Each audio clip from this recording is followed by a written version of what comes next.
My name is Shannon Hurst, and I am 26 years old.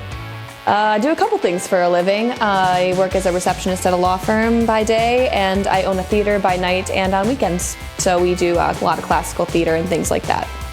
Officially, I have been cosplaying since 2016. I went to my first convention, Yomicon, and did like closet cosplay all weekend and realized that that was the world I needed to belong in. I think I've unofficially been doing cosplay my entire life. I was that kid that when your mom took you to the Halloween store to pick out your Halloween costume, you like Spirit Halloween or wherever you go, I used to be like, I don't want one off the rack, I want to put my own together based off of whatever crazy character I decide. Like one year I went as Lindsay Lohan in My Life as a Teenage Drama Queen, like the Disney movie. So like that was always me growing up, and I didn't realize that putting together your own costumes and becoming characters that I loved so much at Halloween could actually be something that you do in your life. So when I heard that cosplay was actually a thing, I jumped right into it in 2016.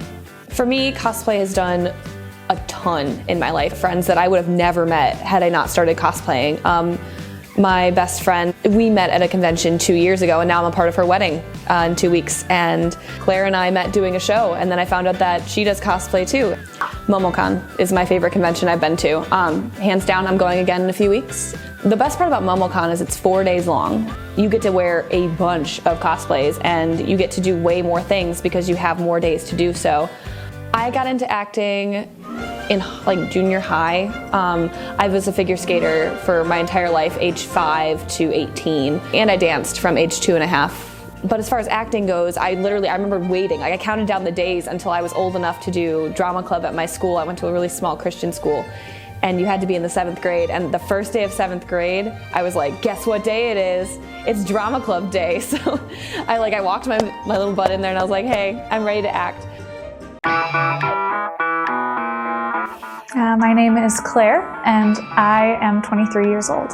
So I work as a sculptor at a place called the Parade Company, and I make parade floats for the Thanksgiving Day Parade here in Detroit.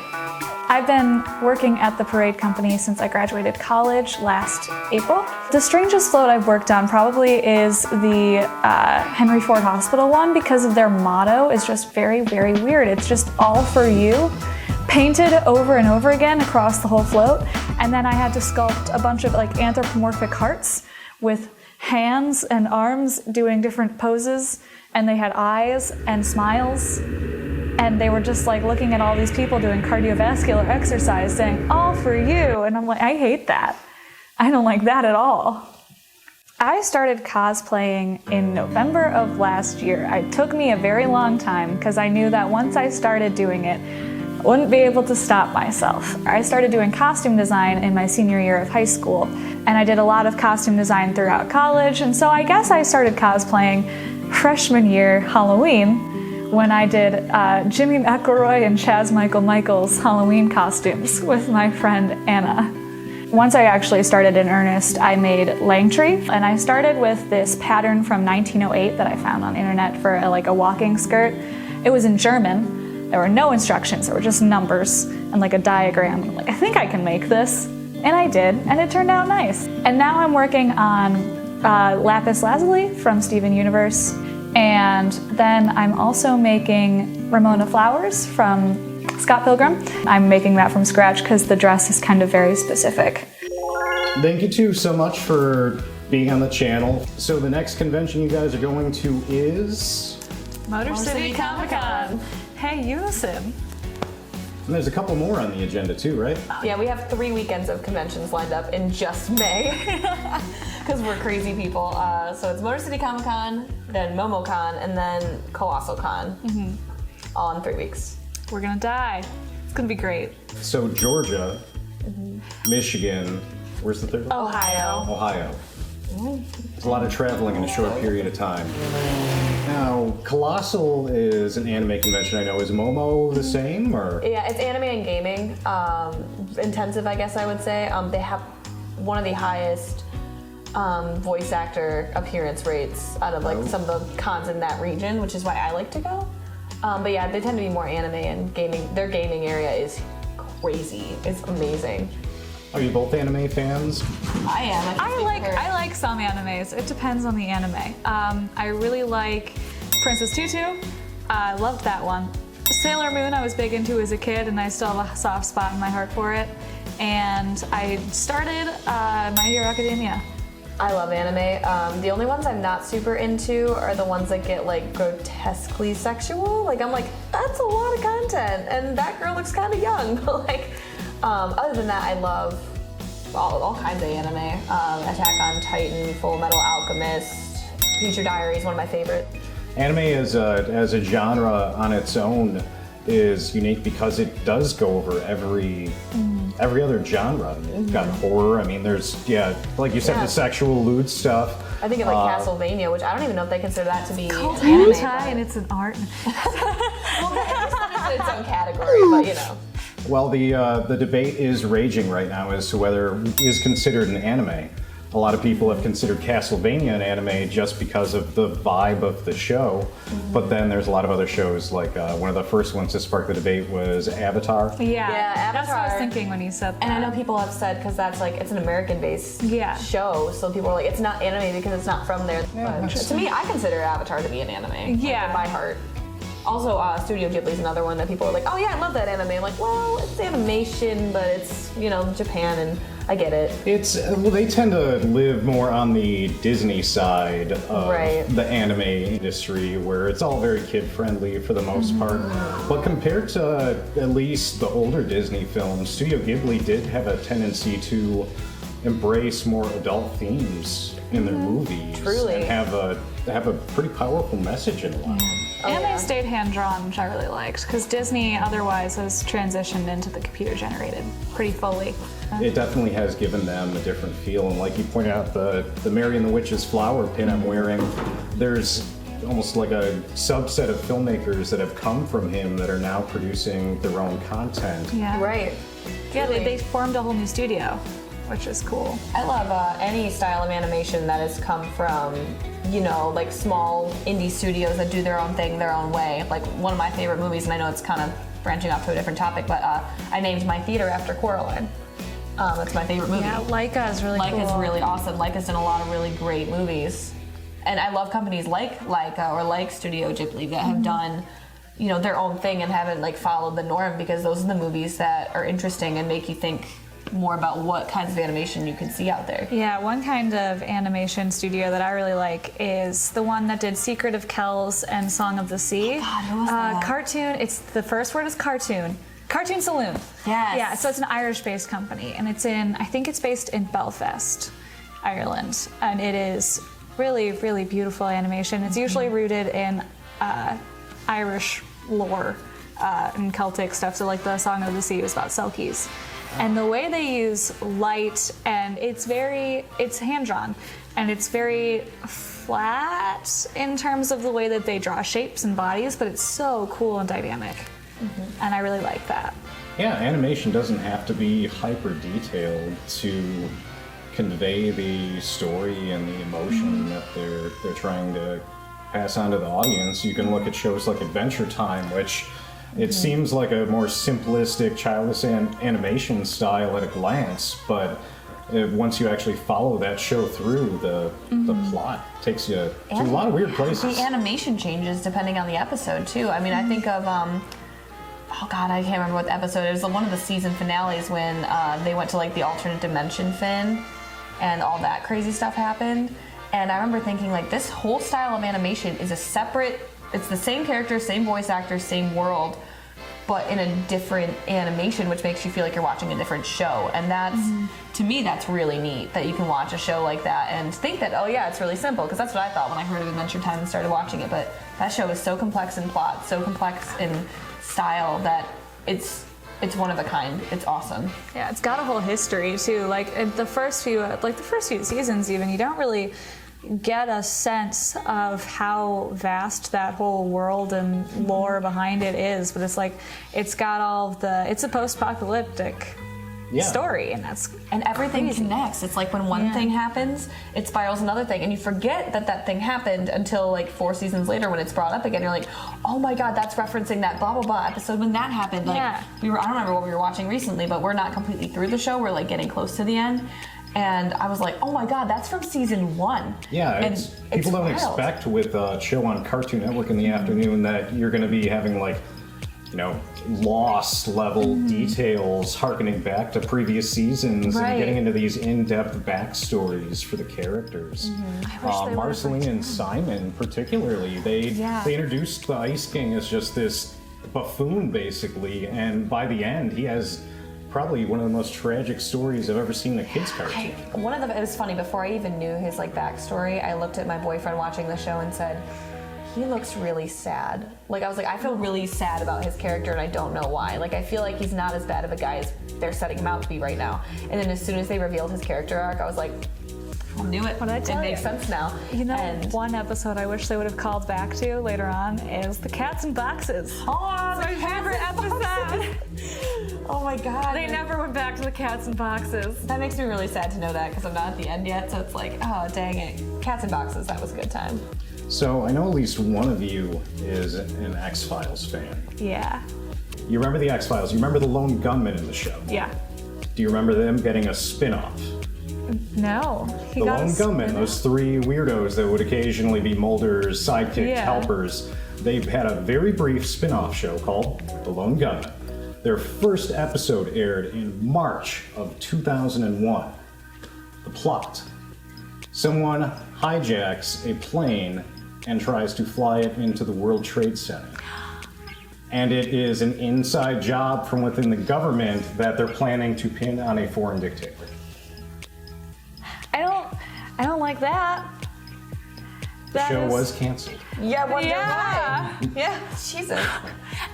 Did it it aired before it happened? Yeah, it aired in March. It aired 6 months before. I know there was a lot of movies around that time that featured the trade centers that were pulled, and a couple that had terrorist plots in them, but that was literally the plot. 75% of the plot of 9/11. Oh my god. And then a conspiracy theory of 9/11. So the other 30% is the theory. Wow, that's horrifying. Speaking of the nostalgia train, right now we have a Star Trek show that has come and We were gone. just talking about that. Star Trek Discovery just ended their second season. I know. So I was going to ask a few questions, get your opinions about some Star Trek stuff. Okay, yeah. Oh, okay, I will do my All best. into that. Oh, all right, I love Star Trek. I'm not savvy, but I will do my best. Best Star Trek captain, Picard or Janeway? Ooh. See, that's the one that they usually don't ask you about. They usually keep it Kirk or Picard, and in which case Picard. But, ooh, that's so hard. I don't think either of them. Well, better of the Who do you two. think Not is the best. best? Better of the two. Who do you think is the best? Do you think Kirk is better? I'm a big Kirk fan. Well, yeah, because you like Chris Pine. You're Well, right. Kirk's out of the running though. We're just Yeah, talking it's just Picard Janeway or or Janeway. Picard. I don't want to go first. Give me a minute. Because I would say neither if it were me, but... I mean, Picard did a lot of amazing things over the course of his career, but Janeway was in a really strange situation. And she devoted her life to getting She them rose to the occasion, I think. I want to say Janeway. I like Janeway a lot. I think she did the best that she could with what she got, and that's all you have to ask of a captain. I like Janeway. I like Picard too. I have watched The Next Generation more than I have Voyager, but from what I've seen of Janeway, I really do think she's a good captain. If I gotta pick one, I'm gonna have to agree with you, just because there's something good about being able to follow through with the mission and get them home. Now, you mentioned the fact that you're hoping to get to do Evil Dead again this year. Yes. So, since you've been doing it for so long, I thought I'd hit you with a couple Evil Dead trivia questions. Oh, I'll do my best. Let's go for it. I've never seen this movie. Oh, there's several. There's several movies and a television show. If you ask me anything about the TV show, I'm gonna tell you right now, it's gonna go right over my head. All right. I have not seen Ash vs. Evil Dead. I didn't finish it myself, so I wasn't going to go there. What prop from a famous horror film was hanging up in the shed when Ash goes to get the chainsaw? God, I know exactly what scene it is, but God, I couldn't even. What I feel like it was a gun of some sort or something. It was a glove. It was a glove. What was it from? Freddy? Freddy. I believe it was a little bit of a nod back to Wes Craven. He featured something from Sam Raimi in one of his films, and he was kind of returning the favor. Oh, okay, cool. Yeah, I never knew that. That's cool. Like how Tolkien and C.S. Lewis both wrote themselves into like each other's books. C.S. Lewis wrote J.R.R. Tolkien as the guy who created Narnia, like the old man, and then Tolkien wrote C.S. Lewis in his tree beard. As someone who owns a I didn't lot know of who it was. Yeah, it was a tree beard. I am a little shocked by that fact. I never had any idea She's that. got tidbits. I were like friends. the tidbits. I really want to know how that conversation went down. It's like, oh, I wrote you into my book. Yeah, I wrote you into mine too. You're a wizard who creates a magical land. It's like, you're a tree. So, what's your theater have coming up on its agenda? What do you have on the slate right now? Oh, funny you bring that up. We are doing Lysistrata right now. It's a Greek play by Aristophanes. In our version, we're setting it in the 70s instead of in ancient Greece. So it's all about Vietnam, and the women are mad that the men have been going off to war. And so to end the war, they decide we're just going to be abstinent, not have any sex until you decide that this war is over. You make a peace between the Spartans and the Athenians, and then we'll go right back to it. And it's a comedy. It's so funny. I have a really solid, hilarious cast. I'm super excited about it.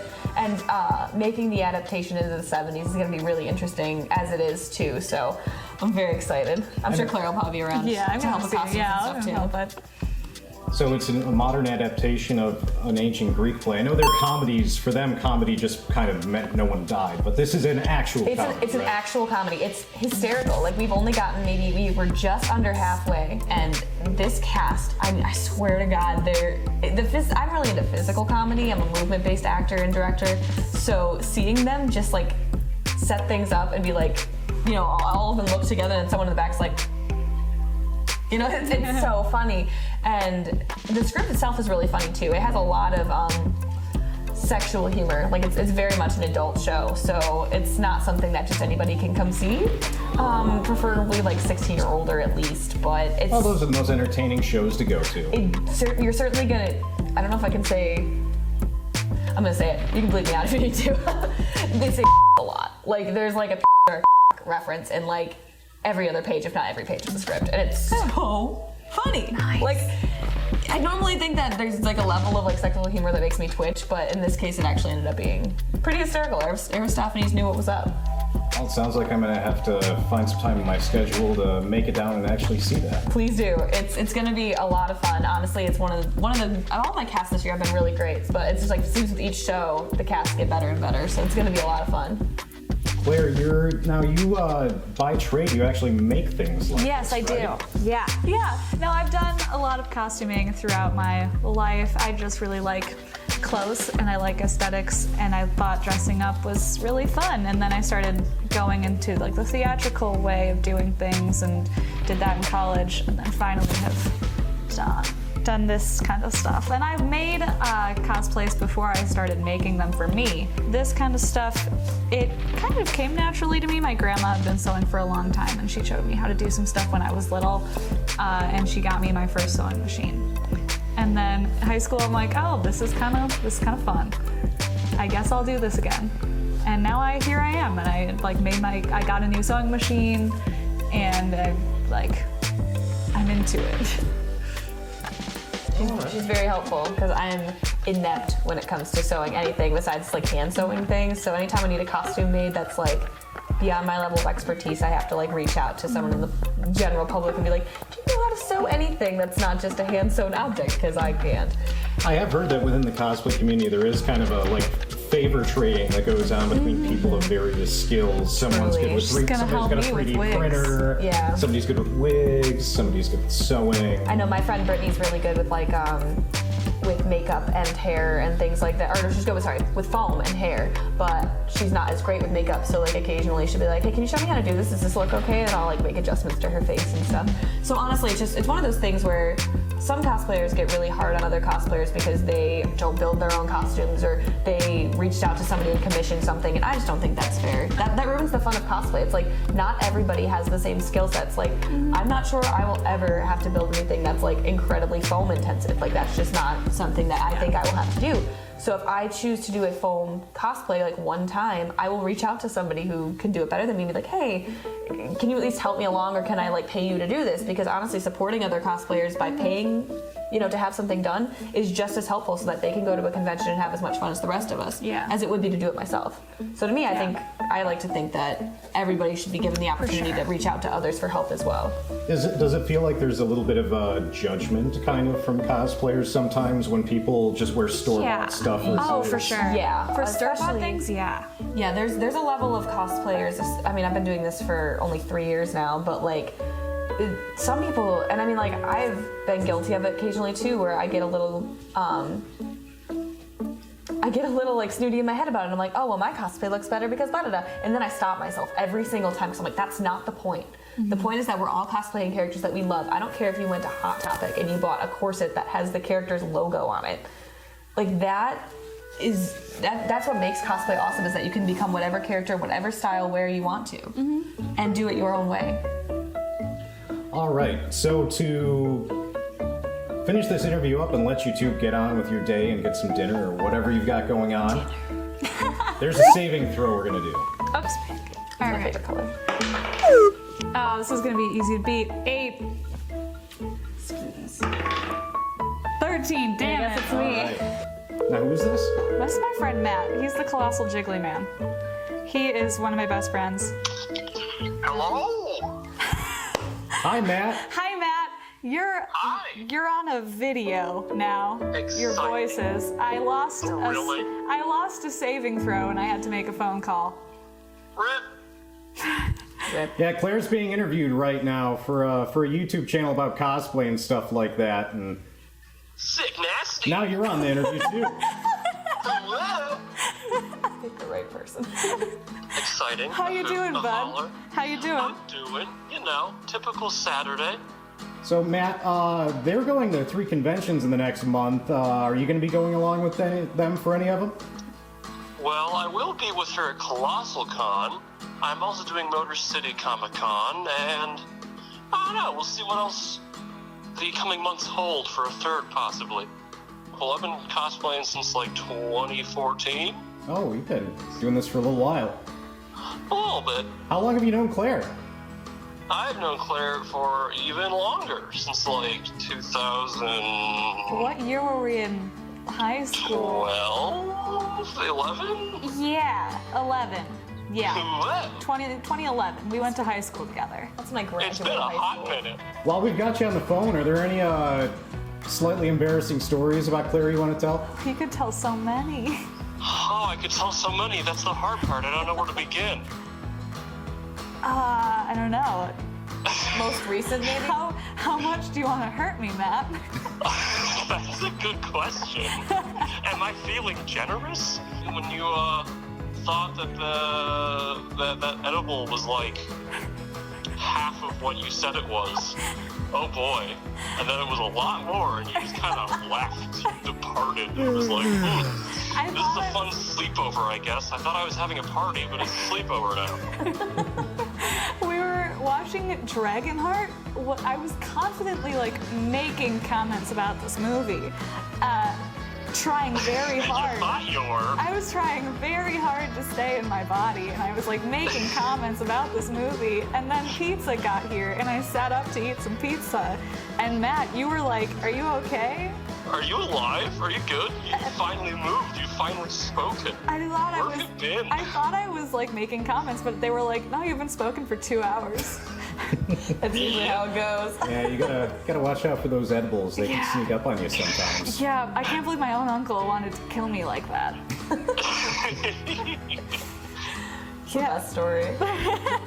He took a picture too, and it was Yeah, it was really good. it's a good one. Well, I really appreciate you getting on the phone, joining the interview, Matt. Of course, absolutely. Thank you for having me. You were my phone call, Matt. You were my one phone call. How do you feel? Your lifeline. I'm honored. It's a hoot. It's a holler. And my day a little more exciting. Wow. Wow. Well, I love ya. See you later. See you later. How is he the best human being, and I've never met him before? I've never met Matt. I love Matt. You guys want to tell everybody where they can find you on Instagram or where they might be able to see you soon? Sure. Yeah, I am on Instagram at glamgarbagecos, like COS, and I'll be at Motor City Comicon if you're in the Michigan area, and then Momo, and then Colossal. And it's gonna be real fun. Gonna be a good time. I will also be at all those conventions that she just listed. I will relist them at the end.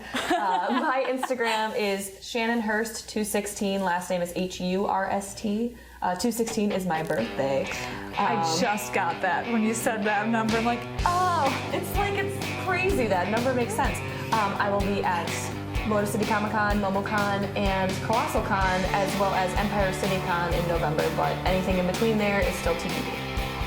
All right, thanks for watching, everybody. The next time you see these ladies, if it's not on the convention floor in person, we're going to be following them around for the day, and along with another cosplayer, we're going to have a whole nother video for that. So check it out.